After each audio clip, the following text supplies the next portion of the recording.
Hello and welcome to Logic ERP. Subscribe to our YouTube channel and press the bell icon to stay updated with the latest videos.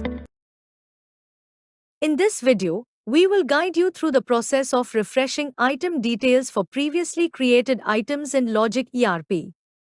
This step-by-step guide will show you how to quickly refresh the item information to reflect the latest updates. So let's get started.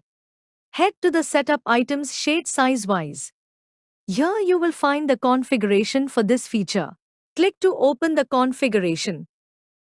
Now let's enable the Refresh Item Details option and see how this option works.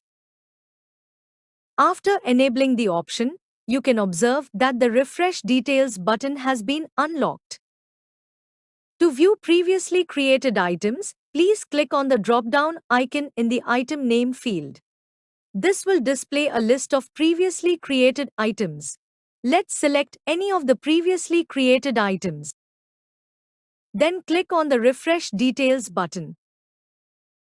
You can observe that after refreshing the details, all the item details of the selective item have been displayed here.